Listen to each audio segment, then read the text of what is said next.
Bismillahirrahmanirrahim. Assalamualaikum warahmatullahi wabarakatuh.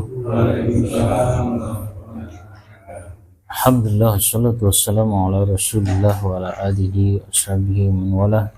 Asyhadu an la ilaha illallah wahdahu la syarika lah wa asyhadu anna Muhammadan abduhu wa rasuluhu la nabiyya ba'dah. Rabbi shrah li sadri wa yassir li amri wahlul 'uqdatam min lisani yafqahu qawli. Amma ba'd. Alhamdulillah, sehat saya nih. Baik, kita lanjutkan pembahasan kita dalam kitab Bulughul Maram ya. Setelah bab pembatal-pembatal wudu, nah sekarang masuk ke bab adab buang air, qadha'il hajah, menyelesaikan hajatnya. Adapun adabtuhu adaban, namanya adabtuhu adaban, adab ini tadi itu memang artinya itu aku mengajarinya latihan diri dan akhlak yang baik. Maka kata Abu Zaid Al-Amsyari mengatakan adab diungkapkan untuk setiap latihan mental yang terpuji. Latihan mental yang terpuji di mana setelah itu seseorang dapat menghasilkan nilai-nilai utama. Ya, itu namanya adab. Jadi kalau orang itu memang sebelumnya itu tidak mempunyai adab, jauh dari adab yang diajarkan Nabi kita Nabi Muhammad SAW, ya dia latihan pelan demi pelan, sedikit demi sedikit, sampai memang dia itu mempunyai atau menghasilkan nilai-nilai utama atau mempunyai adab yang baik. Maka di sini adab qadha'il hajah ini bisa diartikan juga tata krama buang air. Ini memang dalam Islam buang air ini saja itu diatur, bukan sembarangan, bukan sobek langsung cur, itu enggak, tapi memang ada adab-adabnya. Nah, dalam Islam diatur di situ. Nah, ini masalah buang air saja diatur. Nah, maka dalam adab qadha'il hajah ini memang tata krama buang air mencakup ungkapan apa yang diucapkan, mencakup gerakan yang disyariatkan. Ya. Tata krama buang air entah itu dengan tata krama ucapan, gerakan, ya ini memang disyariatkan dalam Islam dan diikuti oleh setiap muslim. Agama mana ya selain agama Islam yang mengajari tentang tata krama buang air ini? Tidak ada, jarang. Kalau kita lihat di agama-agama yang lain, mungkin ya nggak patut digagas hal-hal seperti ini. Tapi dalam Islam itu memang hal yang seperti ini saja itu diperhatikan. Hadis yang ke-93. An Anas bin Malik radhiyallahu anhu qala, dari Anas bin Malik semoga Allah taala meridhoinya, dia berkata, kana Rasulullah sallallahu alaihi wasallam, adalah Rasulullah SAW idza dakhalal khala'a, apabila beliau ini akan masuk ke khala'. Kalau di sini WC, kamar mandi atau tempat yang sunyi untuk buang hajat. Wadha'a khatamahu, beliau ini menanggalkan cincinnya. Akhrajahu arba wa huwa ma'lul. Hadis ini diriwayatkan oleh 4 orang imam dan hadis tersebut mempunyai cacat. 4 orang ya. Kalau kita buka lagi 4 orang yang dikatakan oleh Ibnu Hajar ini siapa? 4 imam ini? Kemudian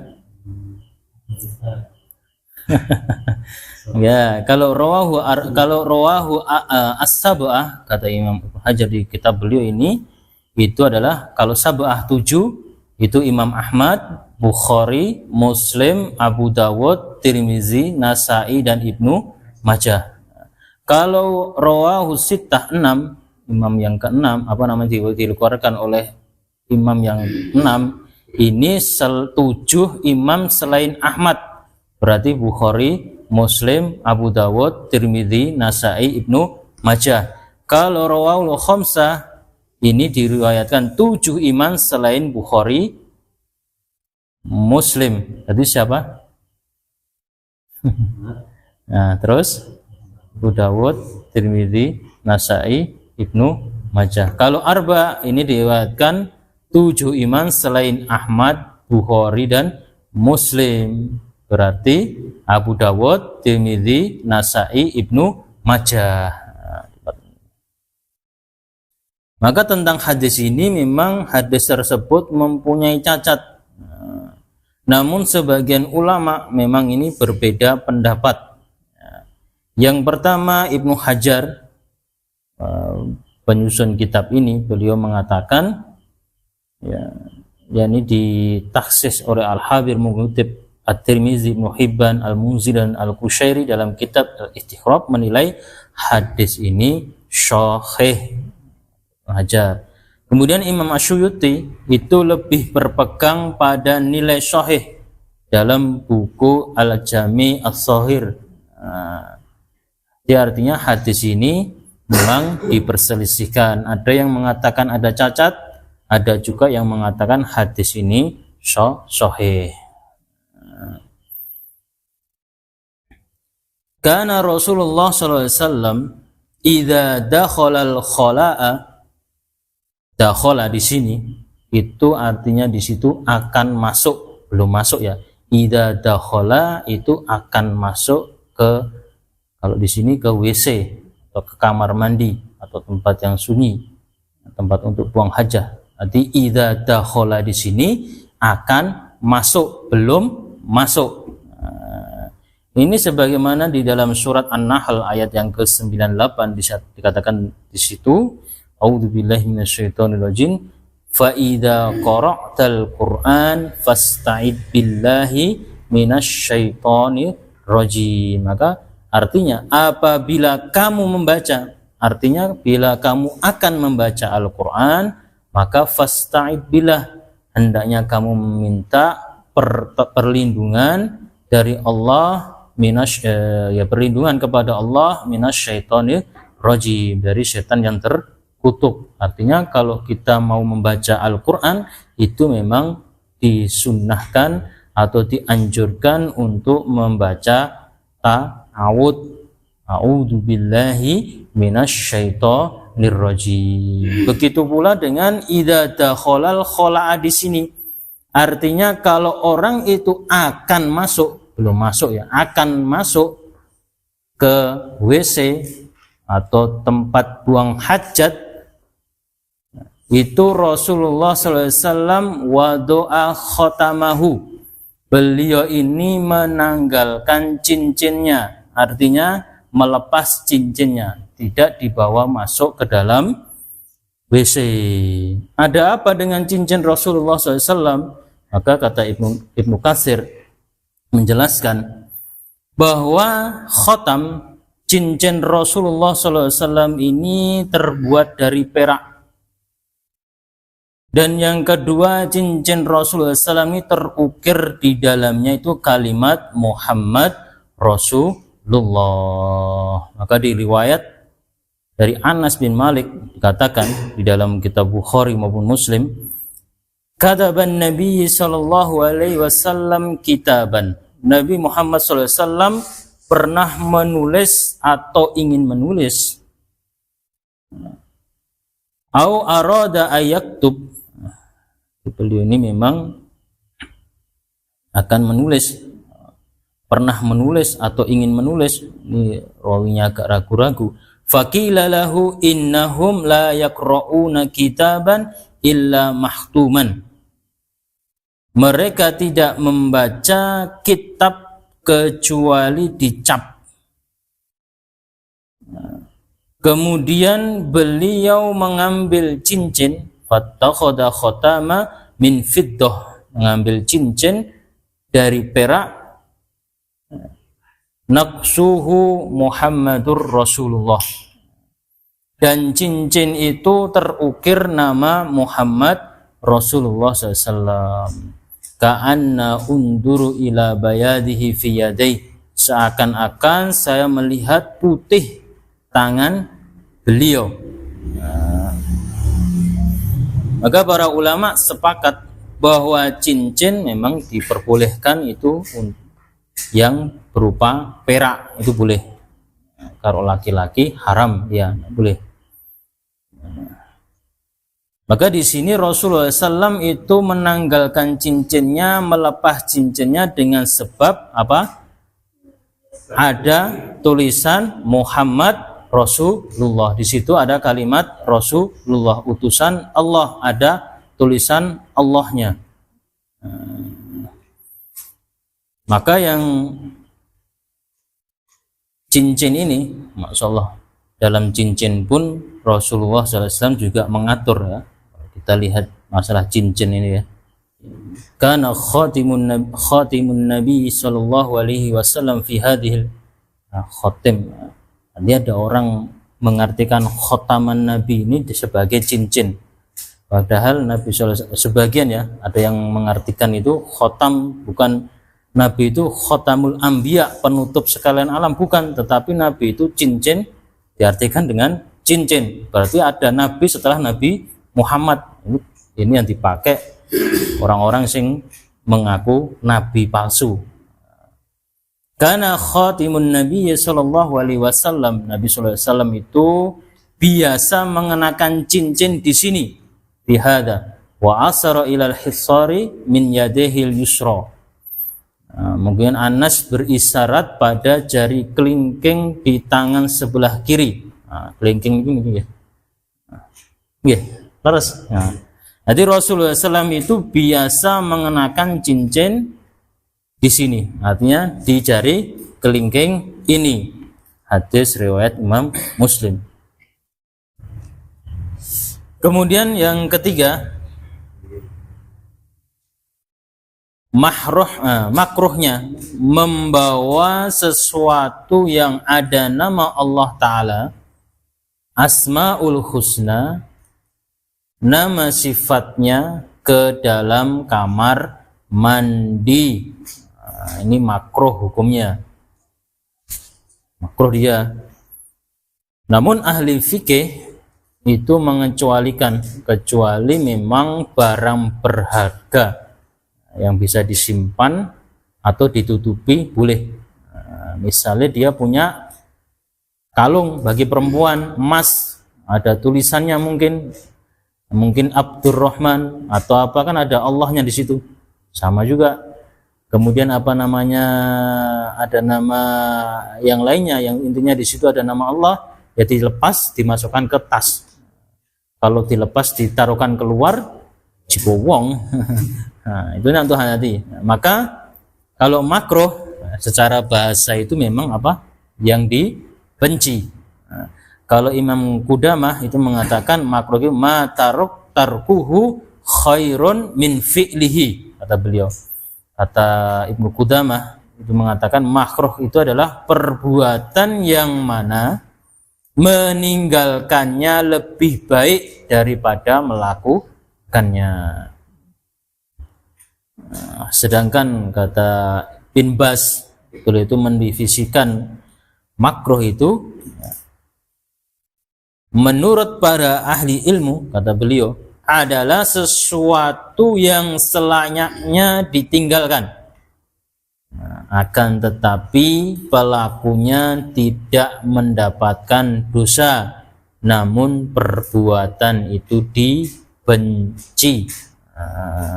Jadi ditinggalkan, pelakunya tidak mendapatkan dosa dia, malah mendapatkan dia pahala, namun perbuatan itu memang dibenci, tidak boleh dilakukan. Maka kalau makruh itu, kemakruhan itu ya, kemakruhan itu hilang jika terdapat kepentingan. Sebagaimana di dalam kaidah itu, al-karahatu tazulu bil hajah, sesuatu yang makruh menjadi hilang karena ada hajat. Jadi kalau orang itu tadi masuk ke kamar mandi dan dia mempunyai barang yang memang berharga, kalau ditinggalkan di luar itu bisa menghilang bisa hilang, malah lebih madharatnya lebih besar, ya dia boleh membawanya. Maka sebisanya dilepas, ditutupi, dimasukkan ke dalam tas atau sebagainya. Maka al-karahatu tazulu bil hajah, suatu yang makruh yang dibenci menjadi hilang karena ada hajat. Ini banyak sekali ya perumpamaannya.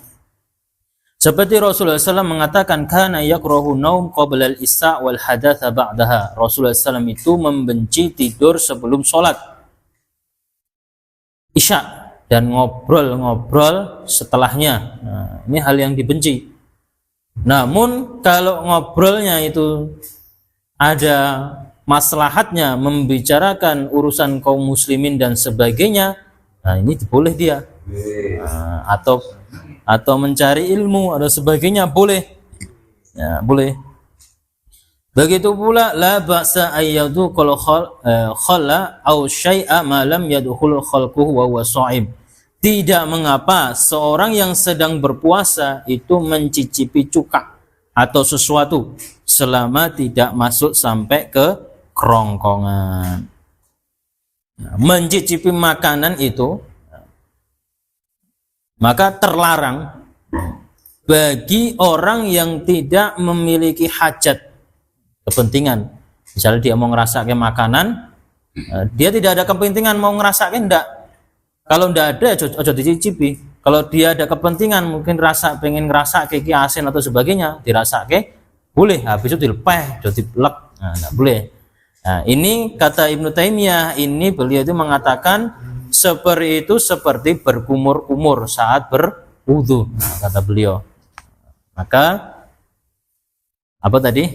Al-karahatu tazulu bil haja, sesuatu yang makruh bisa menjadi hilang karena ada hajat, kepentingan. Boleh dia mau rasake, jangan dilek tapi dirasai di lidah, itu dilepeh dia. Tapi kalau bagi orang yang punya hajat di situ, kalau tidak ada ya jangan dirasake. Maka yang keempat dari hadis ini memang wajib mengagungkan nama Allah Subhanahu wa Ta'ala dan menjauhkannya dari segala yang mengurangi kemuliaan dan kesuciannya. Ini banyak sekali, seperti surat Al-Hajj ayat 32 itu ya. Dzalika wa may yu'azzim sya'airallah fa innaha min taqwal qulub. Demikianlah perintah Allah, dan barang siapa yang mengagungkan syiar-syiar Allah, maka sesungguhnya itu timbul dari ketakwaan hati. Kita memuliakan, mengagungkan nama Allah Subhanahu wa Ta'ala dan menjauhkan dari segala yang mengurangi kemuliaan dan kesuciannya. Yang kelima ya. Nama Allah Ta'ala diikutkan masuk ke kamar mandi itu hukumnya makruh. Adapun Al-Quran haram hukumnya, tidak boleh. Nah, ini dalilnya banyak sekali. Seperti surat Al-Waqiah, yaitu surat yang ke-77, Fussilat 41, Al-Anbiya 50, Innahu laqur'anul karim. Sesungguhnya Al-Quran ini adalah bacaan yang sangat mulia. Jadi semua tulisan yang ada tulisannya Allah, ya, tidak boleh atau makruh masuk ke kamar mandi, ditinggalkan. Maka ini adab yang pertama. Setiap lafaz yang ada tulisannya Allah, maka hendaknya kita jangan bawa masuk ke kamar mandi.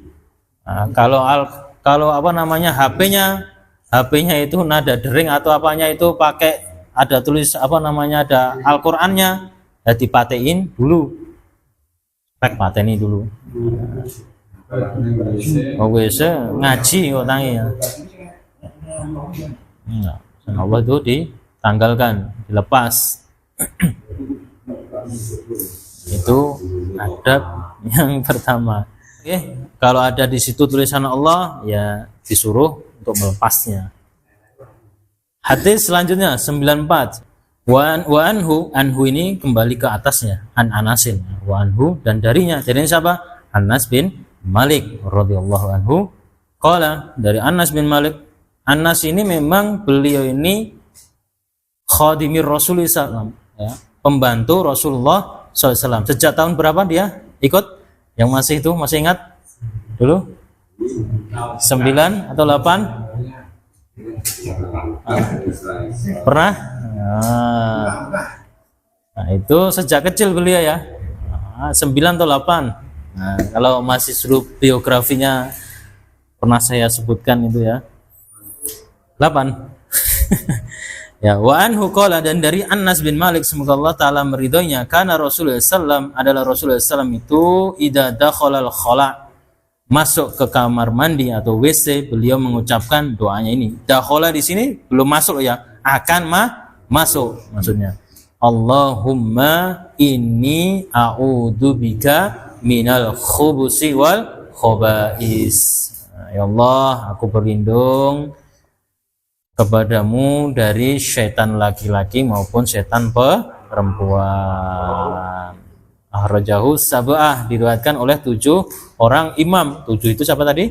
Ahmad, Bukhari, Muslim, kemudian Nasai, Tirmidzi, Ibnu Majah. 7. Ini hadis ini sahih. Maka di sini adabnya ya, adab itu yang kedua, kalau mau masuk ke kamar mandi berdoa, ya, doanya Allahumma inni a'udzubika minal khubuthi wal khaba'is. Nah, aku berlindung ya Allah dari setan laki-laki dan setan perempuan. Memang tempat tinggal jin paling favorit itu memang di tempat-tempat yang kotor. Maka kata di dalam kitab An-Nasihatu lil Asri Sunnati minal Jin, itu dikatakan di sana itu kaum jin memiliki tempat tinggal yang berbeda-beda. Jin yang soleh itu bertempat tinggal di masjid, tempat-tempat yang baik. Adapun jin yang jahat dan merusak tinggal di kamar mandi dan tempat-tempat yang kotor. Ya, baik, itu saja. Insya Allah kita lanjutkan di hadis yang ke-9. Di sini ada pertanyaan. Ini nanti bahas tentang jin dulu ya. Apa makanan jin? Jin itu menikah apa tidak? Beranak apa tidak? Ada. Nanti jin nanti anaknya sama manusia itu 1:10. Kalau manusia itu anak 1, melahirkan 1, jin itu 10. Nanti penjelasan 10 boleh terserah. Assalamualaikum warahmatullahi wabarakatuh.